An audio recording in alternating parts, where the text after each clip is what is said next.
Dia, turma abençoada. Deus abençoe o dia de vocês. Que a graça e a paz estejam sobre a sua vida.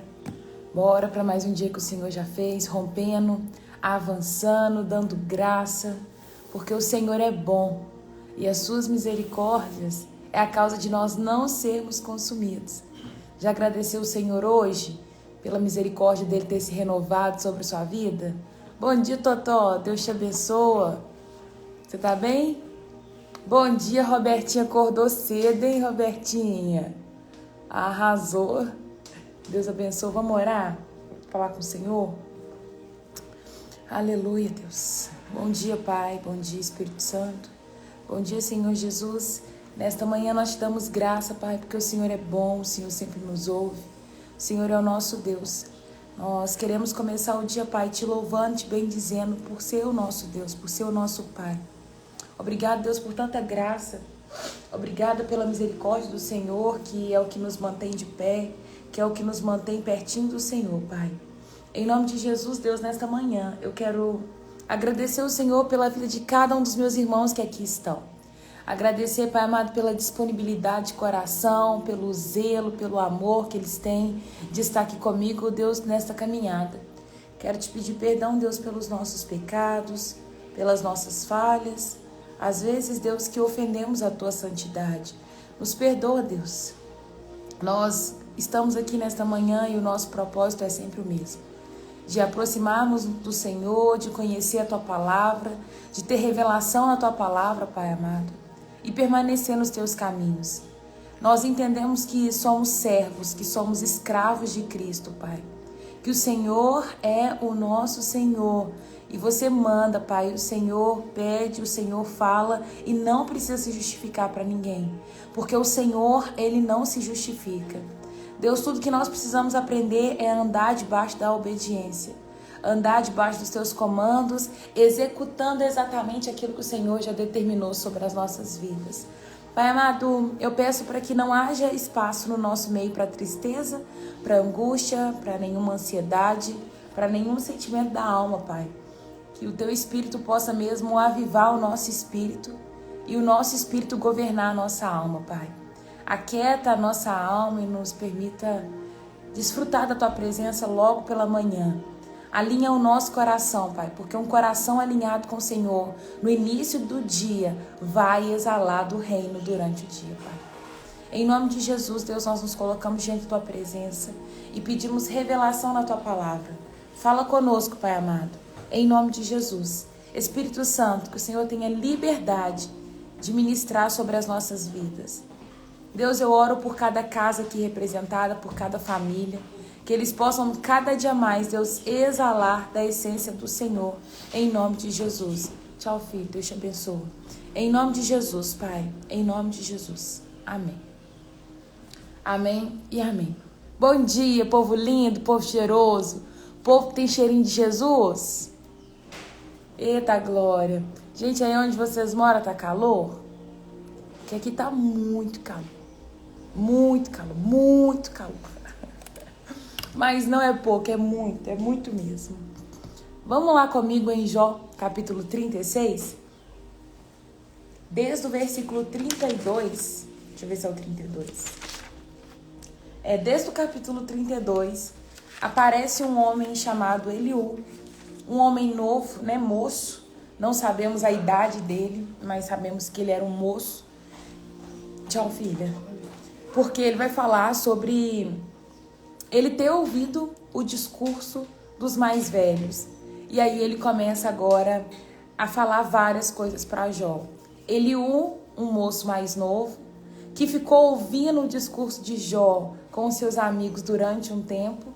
E agora ele está dizendo o seguinte: eu vou ter que me posicionar, porque o povo que passou aqui por Jó não conseguiu calar a voz de Jó. Jó continua conversando, falando, se justificando. E agora eu vou trazer aqui o meu posicionamento. Ouvi, esperei o momento certo, porque eu achei que os mais velhos teriam mais sabedoria, mas não foi isso que eu vi, e agora eu quero falar o meu posicionamento. E aí nós estamos nessa parte. Para você que perdeu a live de ontem, tá gravada no Instagram, tá no YouTube, depois você volta lá para poder assistir. mas nós estamos nessa parte, ouvindo, lendo, né, o discurso de Eliú, um amigo novo de Jó. E Eliú, ele vem com um discurso bem defensor de Deus. Ele quer defender Deus, ele quer o tempo todo falar assim: Jó, se enxerga porque Deus ele é muito maior.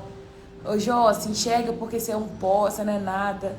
Quem é você para questionar a Deus? Acaso Deus deve se justificar para você? E ele vai trazer aí o seu posicionamento. Deixa eu ler aqui 2 comentários. Bom dia, Viviane. Priscila, paz do Senhor Jesus Cristo esteja com vocês. Povo lindo, aqui tá nublado. Muitas pessoas gripadas e com dor de garganta. Oh, meu Deus, misericórdia. Que vá um pouquinho do sol que tá aqui pra ir, tá? Tá no Rio, aqui tá muito calor. Ah, que bom, gente. Eu fico feliz que vocês estão aqui comigo, tá? Dei a introdução falando pra aonde nós estamos, para você que está chegando agora se posicionar e não ficar perdido.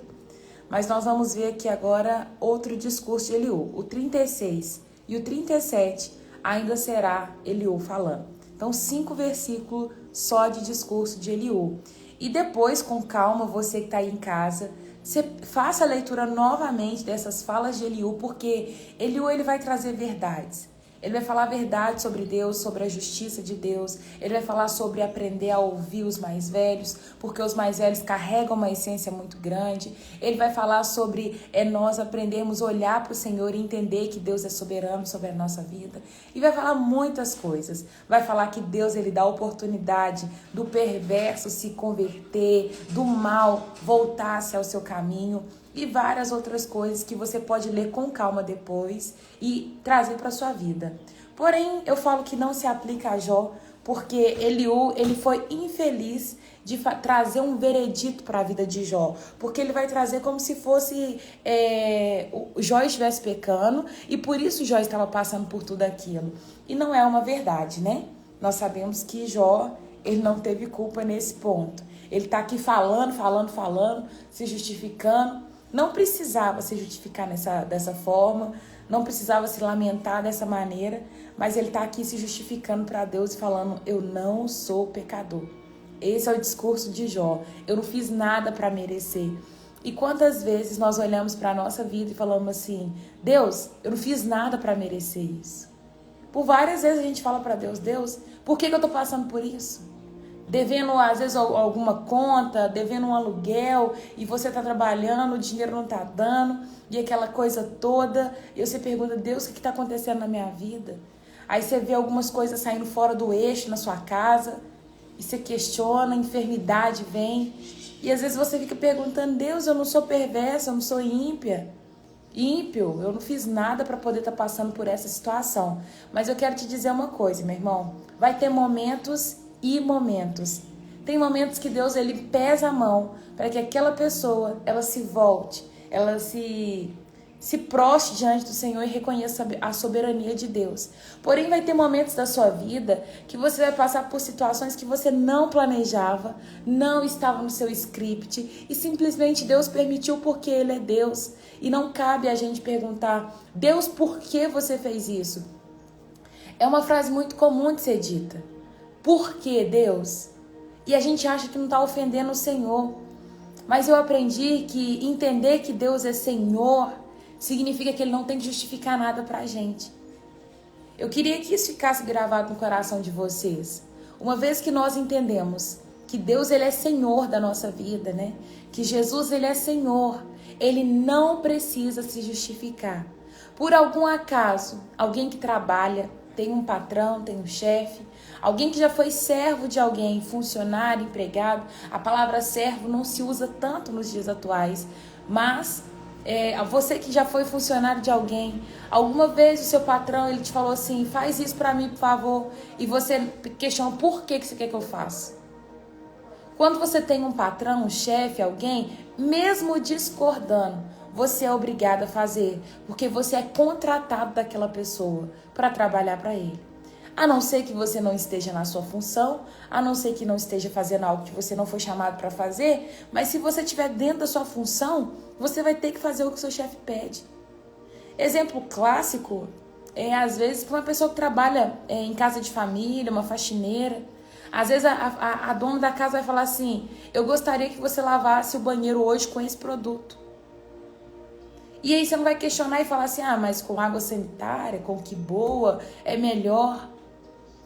Se a patroa falar que vai ter que fazer com aquele produto, você vai ter que esfregar o banheiro inteiro com aquele produto. Porque ela é a senhora que está mandando em um servo. E não tem que perguntar por quê.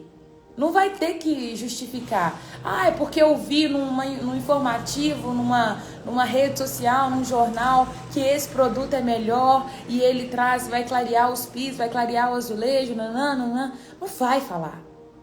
Ela vai pedir para lavar e ponto. E nós temos que aprender que uma vez que nós entendemos que Deus ele é Senhor da nossa vida, Ele determina as coisas e ponto. Vai chegar pessoas e vai falar assim: Raira, que radicalismo que é esse? Que Deus que é esse que vocês servem? Esse Deus dos cristãos é um Deus estranho, um Deus que manda e o povo é escravo dele. Ô, gente, não se trata de saber, de julgar sobre a liberdade ou não. Nós servimos a um Deus que fez todas as coisas e que determina todas as coisas e não precisa nos justificar. Querendo nós cristãos bem, sim ou não. Querendo o mundo, sim ou não. As pessoas de fora, né, que gostam de viver nessa liberdade que agora se prega, vai falar que é absurdo se submeter a um Deus. Eu vou falar com vocês uma coisa: se submeter ao Senhor é um privilégio. Privilégio que poucos têm. Porque agora as pessoas estão vendo o que é momentâneo. Mas essa vida não é momentânea. Existe uma posterioridade que está nos esperando, um reino que está nos aguardando. E aquele que tem o privilégio de padecer por Cristo, esse terá galardão, esse vai receber coroa. Tem pessoas que vão ter esse privilégio de sofrer com Cristo, de se alegrar com Cristo e de permanecer ali juntinho dele no sofrimento. Quando a gente olha para a vida de Paulo ele faz um discípulo que é Timóteo. E Paulo está sofrendo em uma prisão e ele vira para Timóteo e fala o seguinte: ele começa a mandar todo mundo embora. E ele fala: Gaio, volta para sua casa. Fulano, volta para sua casa. Vocês podem ir, volta para lá porque aqui o sofrimento está acirrado, está pesado. E aí ele vira para Timóteo e fala assim: Timóteo, vem sofrer comigo. Vem ficar aqui comigo. E Timóteo vai. Aí você para pensar: Timóteo podia falar assim: gente, mas ele tá mandando todo mundo embora, porque lá o sofrimento é grande. E ele me pede para ir para perto dele. O que está acontecendo? E ele fala que há um privilégio em sofrer por Cristo. Quando nós entendemos isso, não é difícil, não é pesado. Quando eu falo que nós somos escravos de Cristo, às vezes as pessoas podem olhar e falar assim: nossa, pesado ser escravo de alguém. Mas não é pesado não, gente.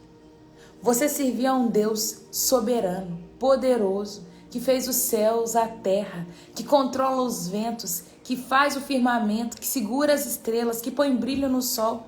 Esse é o Deus, esse é o Senhor que nós servimos. O dono de toda a brincadeira. Ele é dono de todas as coisas e nós temos o privilégio de servir a Ele. Isso é privilégio, gente. Quando você tira o fardo de ser escravo, de ser servo, você entende que além de servo, você pode ser amigo. E que além de amigo, você pode ser filho. E filho desfruta de coisas separadas. Porém, a palavra vai falar uma coisa: enquanto é criança, enquanto é de menor, a criança, o filho, não difere de nada de um escravo. O que o Senhor está querendo nos dizer com essa palavra? Que enquanto você não tiver maturidade para desfrutar daquilo que Ele tem para liberar sobre a sua vida, Ele não vai te entregar. O servo, ele tem uma certa limitação. O servo não acessa as coisas do Senhor. O servo só faz o que o Senhor manda. O amigo até chega em um determinado ponto. Mas o filho, ele é dono de toda a herança. Na mesma medida que eu estou dizendo que nós somos servos de Cristo, escravos de Cristo, eu falo que nós podemos ser amigos e nós podemos ser filhos. E o filho acessa toda a herança. O filho tem acesso ao quarto do pai. que é um lugar de intimidade. Então, quando você entender que você é servo de Cristo, esse primeiro é o ponto de partida. Não tem como você ser filho se antes você não reconhecer Ele como Senhor da sua vida. Jesus é Senhor. Ponto. Sabe o que é ser Senhor? É você obedecer a cada comando dele. E uma coisa dura de se ouvir é que você não consegue obedecer a Deus se antes você não obedece às lideranças que tem na sua vida. Seu pastor, seu líder de célula, seu pai, sua mãe, seu patrão. Se você não for fiel a essas pessoas e obediente a essas pessoas, você não consegue ser fiel a Deus. Primeiro ponto de partida é, nós somos servos de Cristo. Depois de sermos servos de Cristo, amigos de Cristo. E ele vai falar, já não chamo mais servos, porque os servos não sabem o que o seu Senhor faz. Agora vos chamo amigo, porque o amigo tem intimidade. Agora, depois de se tornar amigo de Cristo, amigo é aquele que desenvolve relacionamento. Aí você se torna filho. O filho acessa qualquer coisa no Pai. Existe uma trajetória em Deus.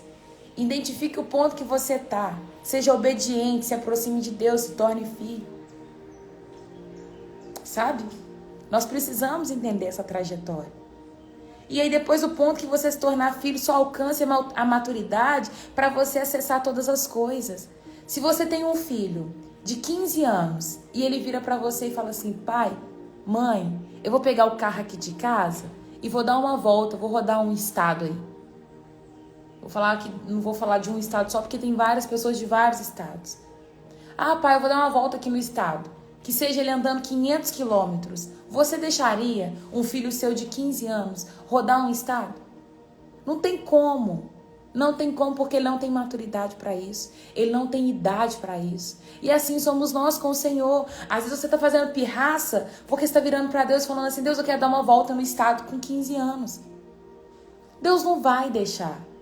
Deus não vai permitir. Ele está olhando para a sua vida e falando assim, filho, filha, cresça. Porque eu vou te deixar dar volta em vários estados. Eu vou te deixar acessar várias coisas. Mas você precisa ter idade suficiente e maturidade para isso.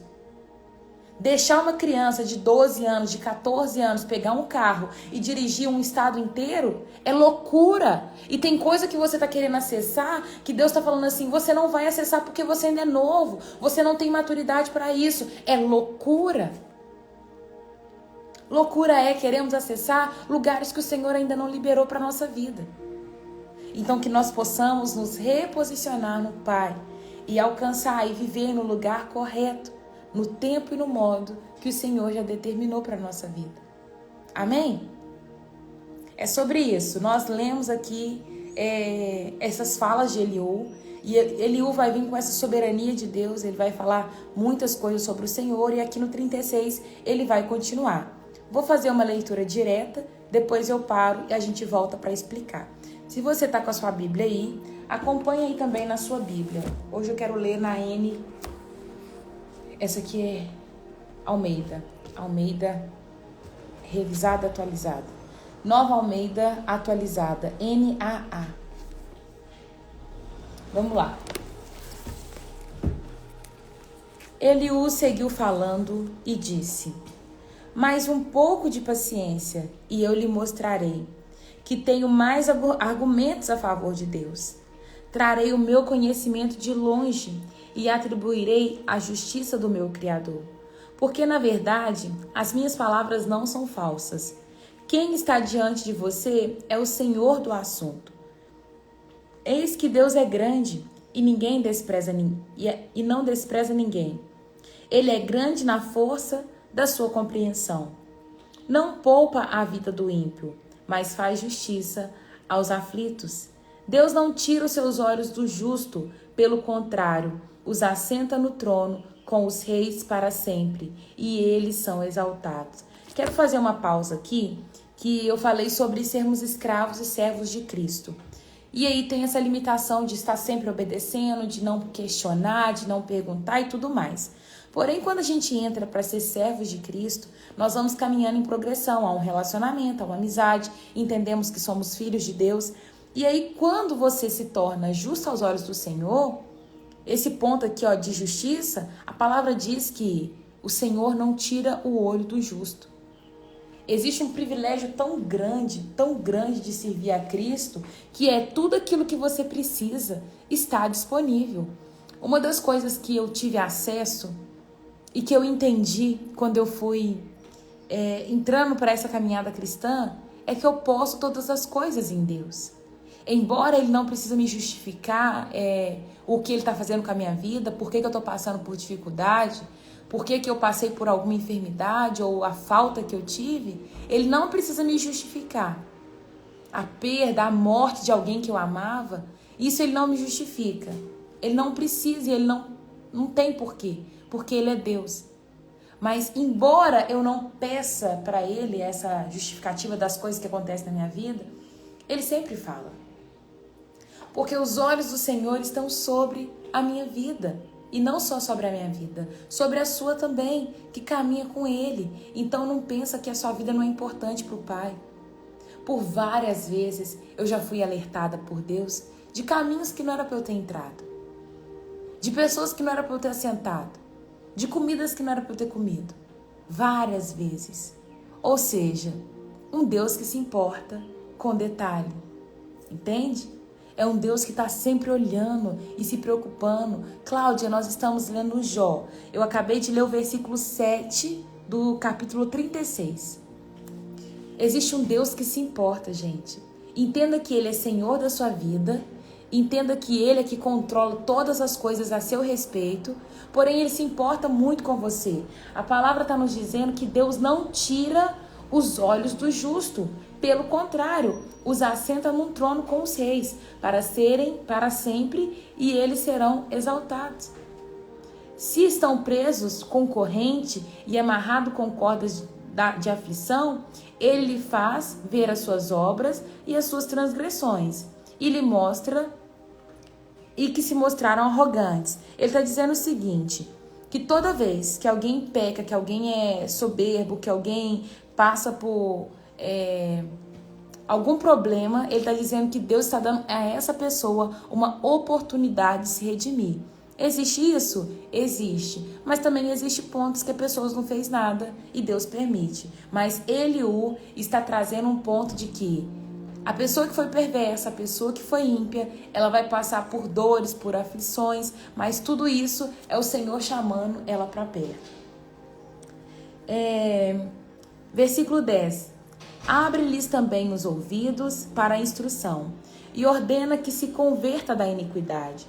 Se o ouvirem e o seguirem, acabarão com seus dias em felicidade e os seus anos em delícias. Porém, se não ouvirem, serão passados pela espada e morrerão na sua cegueira.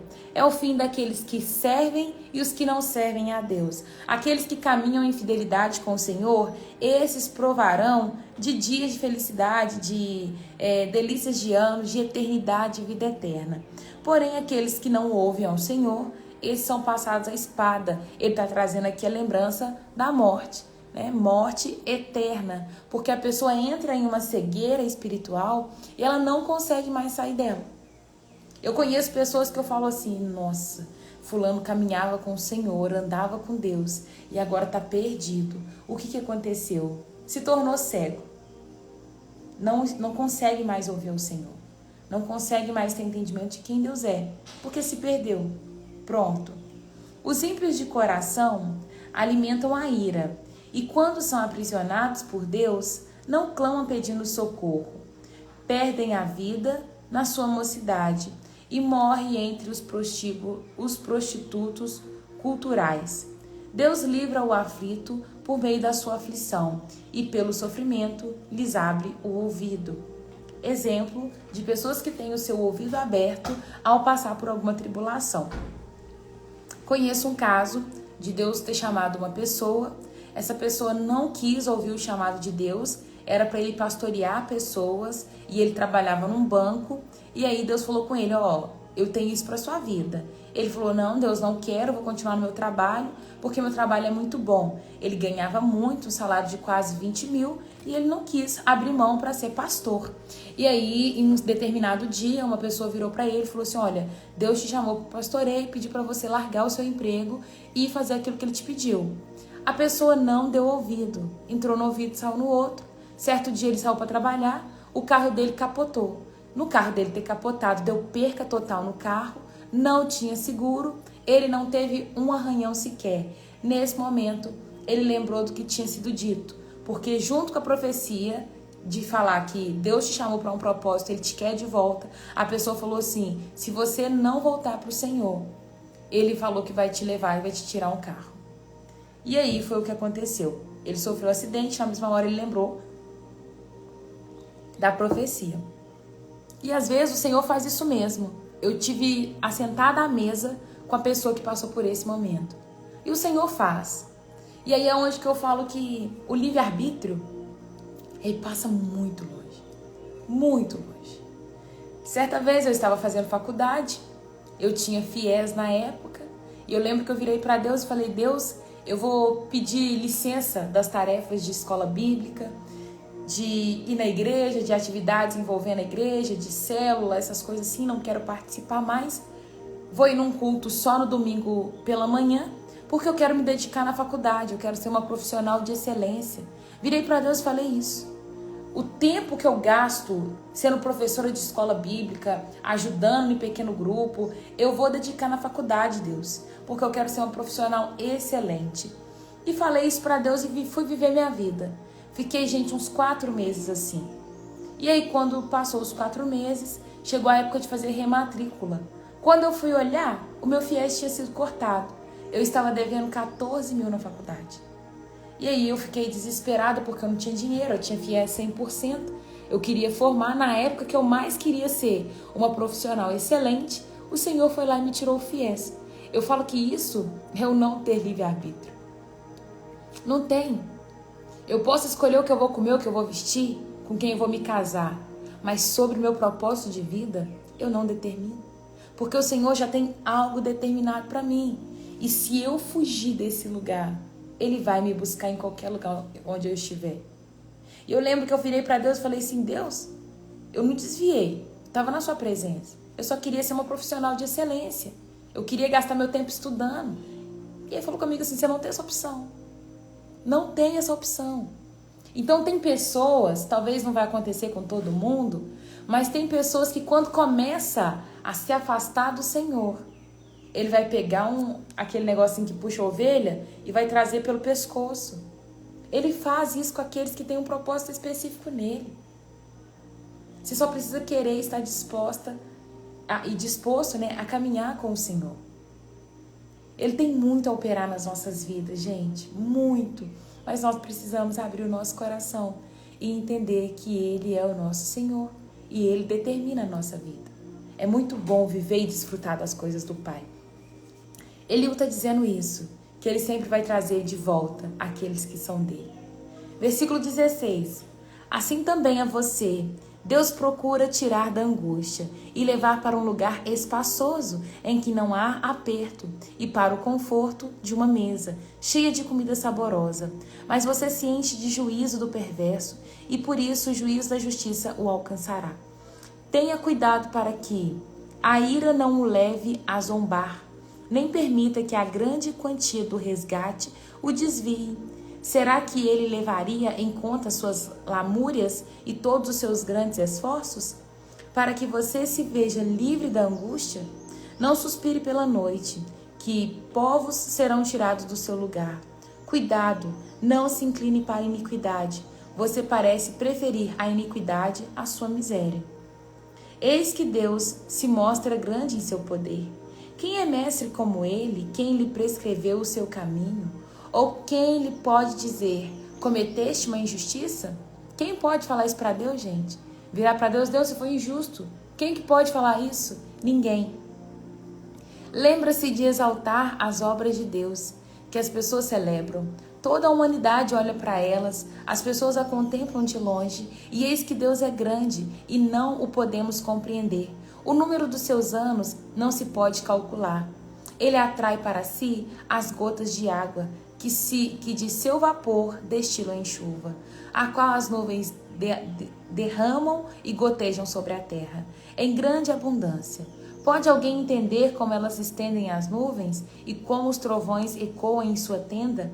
Eis que ele espalha sobre elas o seu relâmpago e encobre as profundezas do mar. Pois, por estas coisas, ele julga os povos e lhes dá alimento em abundância. Enche as mãos de relâmpago e arremessa contra o adversário. O fragor da tempestade dá notícia a respeito dele.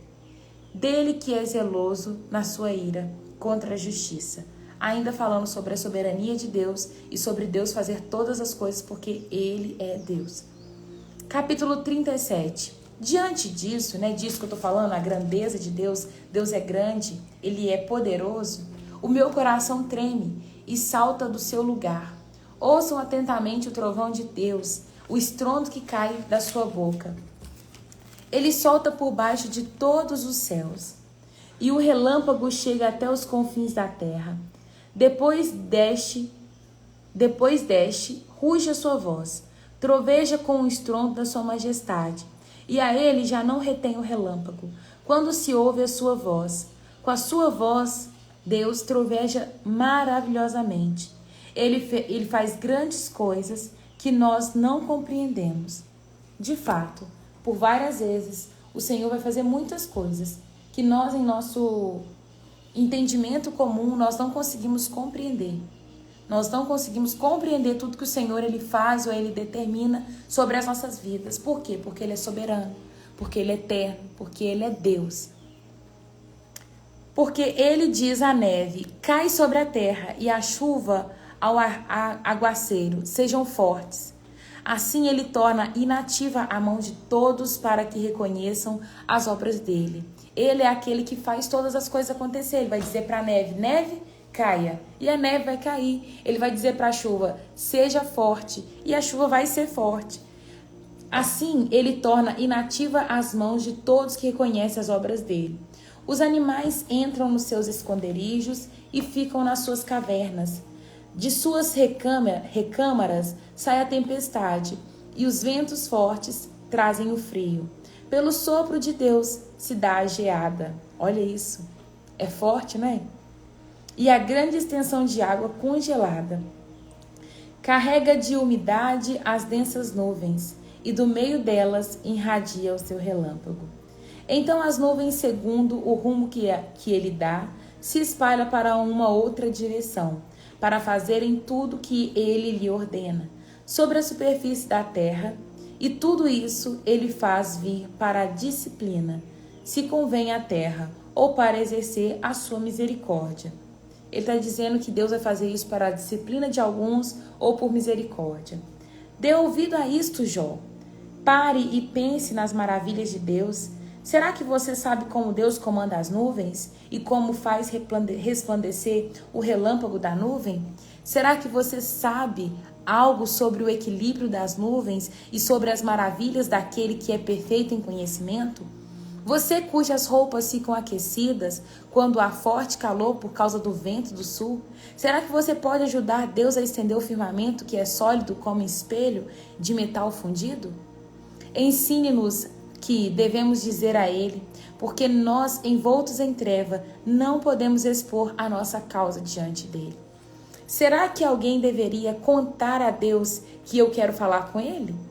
Se alguém fizesse isso, seria devorado. Eis que ninguém pode olhar para o sol que brilha no céu, uma vez passando o vento que deixa limpo. Do norte vem o áureo esplendor, pois Deus está cercado de tremenda majestade. Quanto ao Todo-Poderoso, não podemos compreender. Ele é grande em poder, porém não perverte o juízo e a plenitude da justiça. Por isso, as pessoas o temem, e ele não olha para os que se julgam sábios. Deus não vai se justificar. Deus não vai falar nada do que ele está fazendo se ele não quiser para ninguém. E Eliú está trazendo isso. E eu creio que algo que indignou os amigos de Jó foi o momento que Jó começa a dizer, eu sou justo, eu sou inocente.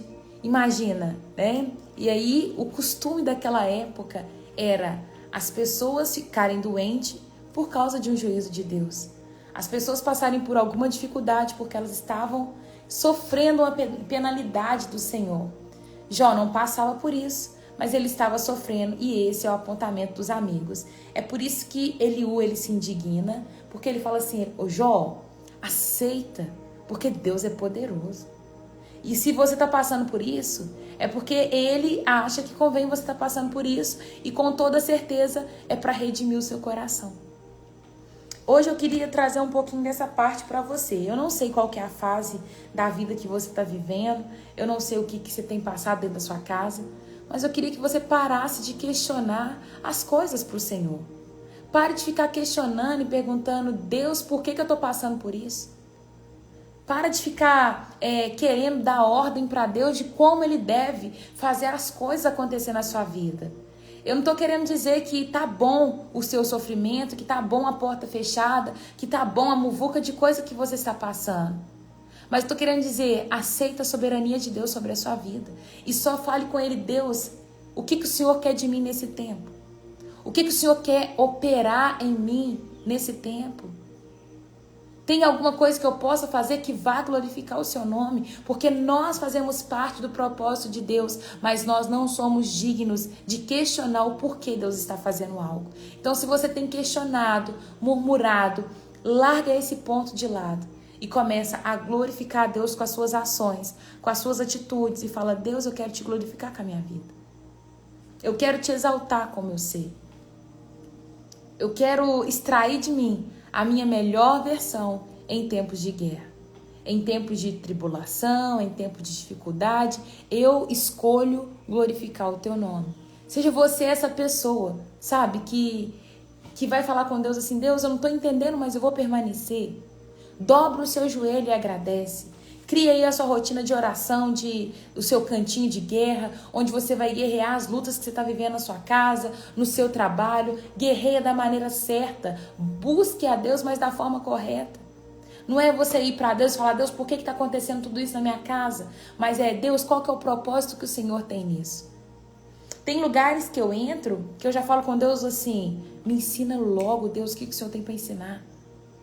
Me ensina logo, porque quanto mais rápido eu aprender, mais rápido eu saio desse lugar. Tudo que Deus queria era que aquele povo que saiu do Egito tirasse aquela cultura do Egito, a cultura de escravo, a cultura de servo, e vivesse a cultura de uma liberdade nele. E aquele povo não se liberta. Deus tirou eles do cativeiro lá do Egito, mas eles permaneceram num cativeiro na mente, num cativeiro dentro do seu coração. Uma das coisas que eu falei muito na prisão para as meninas que estavam lá era que a grade limita elas. Aquela porta de ferro não deixa elas saírem. Mas aquela porta de ferro não é suficiente para travar a presença de Deus de entrar naquele lugar. E que às vezes o cadeado que prende elas é o cadeado no coração e na mente. As algemas que nós temos muitas vezes são as algemas da mente. Eu estou lendo um livro sensacional que fala: vença a guerra na sua mente. E ele vai falar: tudo aquilo que você pensa ser, você é. Se você coloca as travas dizendo: não dou conta, não sei fazer, não sou criativo, não tenho habilidades, ninguém me ama, é isso que você vai ter. Se você cultiva esses pensamentos, você não vai sair do lugar, porque na hora que você tenta sair, o medo te trava. O sentimento da não capacidade não vai te deixar prosseguir. Porém, em Cristo você é livre, servo dele, escravo nele, mas ele te deixa livre. Nós não somos uns escravos que vivem algemados. Nós não somos escravos que ele coloca toda noite para dormir uma tranca na porta. Nós somos escravos, porém escolhemos, ele nos deixa livre, mas somos escravos dele. Então tira hoje, sabe, as algemas do seu coração, as algemas da sua mente, dizendo a não capacidade, não querendo sair do lugar. Você está passando por dor, por tribulação e só fica falando assim: não sei como sai, eu não sei o que fazer mais, não tem jeito para mim mais. Sabe, sai desse lugar em nome de Jesus. Escolha entender em Deus que Ele quer te ensinar. Deus, o que o Senhor quer me ensinar com isso aqui? Eu quero passar para um novo nível. Eu quero viver essa progressão em Ti. Em nome de Jesus. Deixa eu ver se dá pra gente ler o 38. Então, o 38 eu vou deixar para amanhã, mas nós já estamos chegando próximo do fim. O 38 é muito bom, é o diálogo final. Agora Deus vai responder a Jó. Vou deixar esse para amanhã, tá? Mas eu queria que vocês meditassem nisso aí. O Senhor, Ele é soberano na minha vida. E tem momentos que Ele quer me ensinar algo. Tem momentos que Ele quer glorificar o Seu nome através da minha vida. E que privilégio o meu poder ser participante. Amém? Não sei quem está aqui pela primeira vez, deixa eu te conhecer. Conta pra mim aí, escreve aí o que ficou no seu coração. Mande aí a mensagem que ficou no seu coração, ou uma palavra, se ficou uma palavra. Você que está assistindo pela primeira vez, escreve, estou aqui pela primeira vez, quero te conhecer. Seja bem-vindos, bem-vindas. Opa, cheguei hoje atrasada. Ei, Andréia, vou te pegar, hein? Andréia, não fala não, porque hoje, gente, vou contar pra vocês. Acordei, era 5h20. Na hora que o telefone despertou, acordei. Aí eu falei assim, vou dar uma enroladinha aqui até 5h30. Só que eu dormi, acordei 6h06. Aí acordei, já pus a mão na cabeça e falei, nossa, velho, perdi hora, que raiva. E aí, na hora que eu olhei, eu dormi de novo. Acordei 6h19. Tomei um banho tão rápido, me organizei, pedi a Daça para poder montar aqui a estrutura para mim e vim correndo. Mas hoje eu também fiquei atrasada. E Deus vai me pegar se eu continuar dessa forma. Eu não quero nem ser eu. Que não podemos reclamar de nada. Graças a Deus. Amém, amém. Esse sotaque, Rá, é de onde? Eu moro em Belo Horizonte hoje. Sou de Minas Gerais. Você é de onde, Michele? Me fala, como que é meu sotaque? Eu não acho que eu tenho sotaque, não. Algumas pessoas já me falaram que eu falo cantado. É isso. Tem alguém aqui que ainda não aceitou Jesus e gostaria de fazer essa oração hoje pela manhã? De Salvador, Bahia. Salvador, maninha, painho, né? Bahia fala assim, né? Maninha, painho. Gracinha, seja bem-vinda, viu, Michele?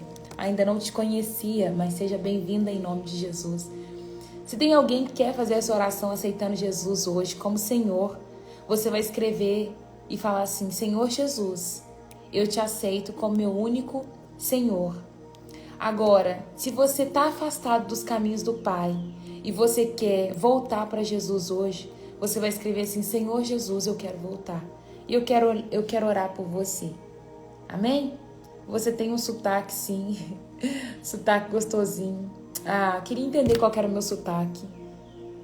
Estou aqui pela primeira vez. Seja bem-vinda, Fabiana.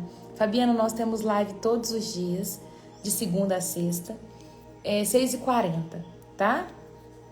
Temos um grupo no WhatsApp, onde eu mando resuminho do que eu escrevo, né? Às vezes o que ficou como texto-chave da explicação do dia e uma tarefa devocional, para que você coloque em prática aquilo que nós trabalhamos hoje.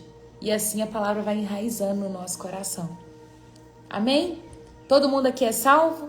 Então, se você é salvo, você escreve, eu sou salvo. Moço, moça, larga de preguiça. Escreve aí, eu sou salvo.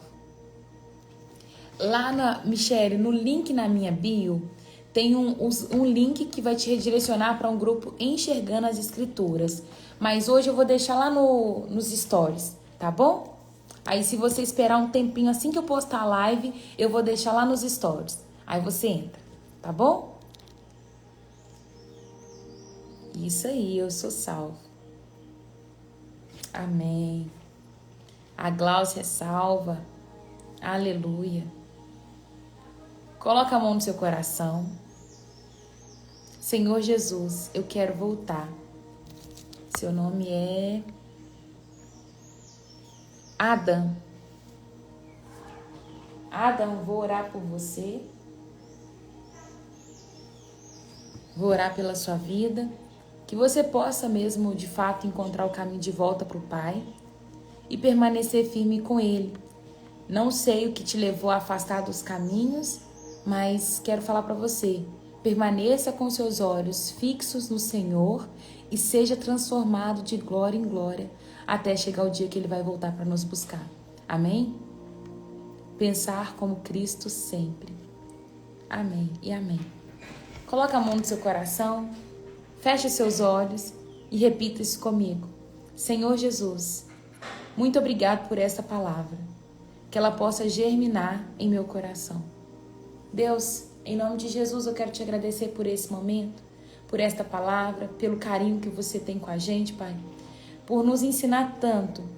Deus, nós entendemos que somos servos do Senhor, somos servas, queremos viver uma vida entregue e rendida ao seu senhorio, Pai. Nos ensina cada dia mais, nos comportar, Pai, com o estilo do céu. Nos ensina a ser verdadeiros com o Senhor, nos ensina a ser obedientes, em nome de Jesus. Eu quero apresentar a vida do Adam diante do Senhor. Hoje foi o dia que ele escolheu para retomar para os teus caminhos. Pai amado, convença o teu filho do lugar que é dele por direito. O lugar, Pai amado, de onde ele não deveria ter saído.